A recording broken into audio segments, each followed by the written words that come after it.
Welcome to today's volunteer webinar, Strategic Planning for Alumni Networks. I'm Katie DeBeer, Associate Director for Professional and Volunteer Services with the UMass Amherst Alumni Association, and I will be presenting today's session. Today's webinar will cover an introduction to strategic planning.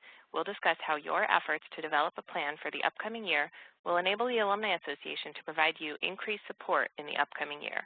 We'll show you a sample strategic planning template, and we'll talk about incorporating timelines and metrics into your plan. Finally, we'll outline the timeline for development, review, and approval of your strategic plan. In the coming weeks, the Alumni Association will be working with alumni networks around the country to begin developing each network's annual strategic plan for fiscal year 2016. After watching this short video, you'll know what to expect from the strategic planning process, and you'll have enough information to begin compiling your ideas in preparation for your planning call or meeting with your staff liaison. Your network likely has ideas about what you want to do in the upcoming year. You may be thinking about networking, community service, mentoring, fundraisers, athletics, or speaker events. Our strategic planning process is designed to help ensure we can provide the highest level of service to you, to all of our networks, and to the many other entities we support, while allowing us to identify opportunities for collaboration and to plan staffing and financial resources for the upcoming year. We know your plans well in advance and can plan our resources accordingly, we'll be able to better serve your network.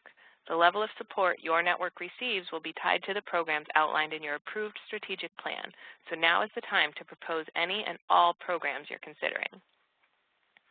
Your network strategic plan should not just be a long list of event proposals.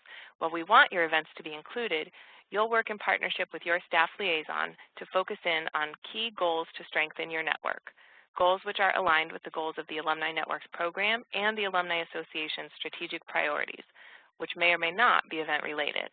The goals of our Alumni Networks program are to engage constituents in support of university and alumni association initiatives, to advance UMass Amherst through philanthropy and volunteerism, to provide educational, networking, and professional development opportunities, and to create opportunities for interaction between alumni and students.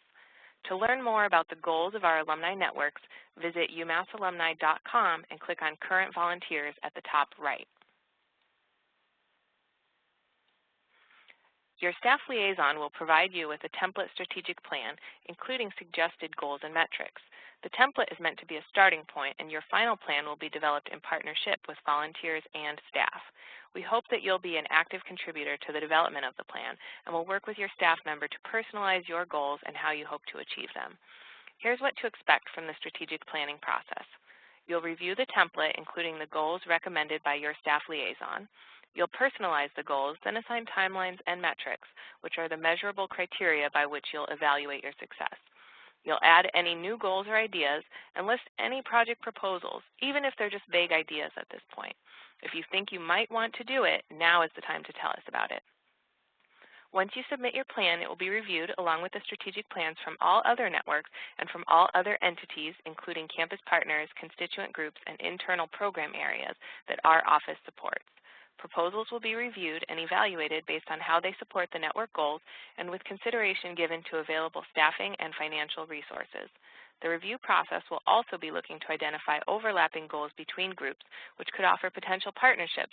For example, a regional network partnering with an academic department to hold an event, or an affinity network partnering with career development to promote mentorship. Your strategic plan will be founded on the 4 goals of the Alumni Networks program, but the goals will be specific to your network, and you'll include more granular details through the timelines and metrics.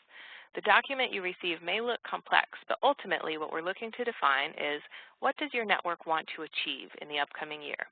When will you achieve it, and how will you evaluate your success? We also hope you'll be sure to tell us the what else, which would be any other plans your network has for the upcoming year. Your strategic planning template will include a selection of key priorities or goals recommended by your staff liaison as a starting point. Some networks may be working toward 2 or 3 goals, while others may be working toward 7. Your goals might include network assessment or development of volunteer structure, supporting network scholarship or other Alumni Association revenue program, developing or expanding network social media presence, supporting networking and career development opportunities, engaging new segments of your constituent base, supporting UMass athletics, or supporting or contributing programming for Alumni Association signature programs. These are the goals that all networks will be working from, but we know that a one-size-fits-all approach won't work. You may share the same goal as another network, but how you plan to achieve it will likely vary. Let's go over some examples of goals and the types of details that will be included in your plan and how they may vary from network to network. Many networks will be working to develop or expand their social media presence this year. For some networks, recruiting a social media ambassador will be a critical step in this process. Other networks may decide that an existing volunteer will take on the responsibilities. Some networks have existing pages that just need to be updated, while others may be creating new pages. Your network may find a Facebook fan page to be the best fit, while another network may prefer a LinkedIn group. Your goal audience size might be 100 or it might be 1,000. Or maybe you will evaluate success based on how your constituents engage with your content rather than how many members or fans you have. As you can see, while the overarching goal of expanding presence on social media may be consistent across many networks, each network will choose a strategy that best fits their group. Here's another example. Many networks will be working to develop their volunteer structure. For some networks with many currently engaged volunteers, this process will start with an evaluation of current volunteer skill sets. For other networks that are new or have smaller volunteer bases, including those networks with a single volunteer leader, the process may be focused on identifying needs rather than existing skills. Many networks will plan to recruit new volunteers, but they'll likely have differences in the types of volunteers they need, not just to complete their work over the course of the year, but to ensure their volunteer base is reflective of their constituents. Organizing existing volunteers may apply for many networks, but the details will vary dramatically. For a small network, there may only be 1 or 2 people sharing the responsibilities, while a larger network may have a complex structure with leaders of various program areas, such as fundraising, networking, athletics, and so forth. Just as in the social media example, while the overarching goal may be consistent, each network will choose a strategy that best fits their group. Thank you for taking the time to watch this volunteer services video presented by the UMass Amherst Alumni Association. If you have questions, please contact your staff liaison or a member of our volunteer programs team. We look forward to working with you throughout FY16, and we appreciate your continued commitment to UMass Amherst and the UMass Amherst Alumni Association.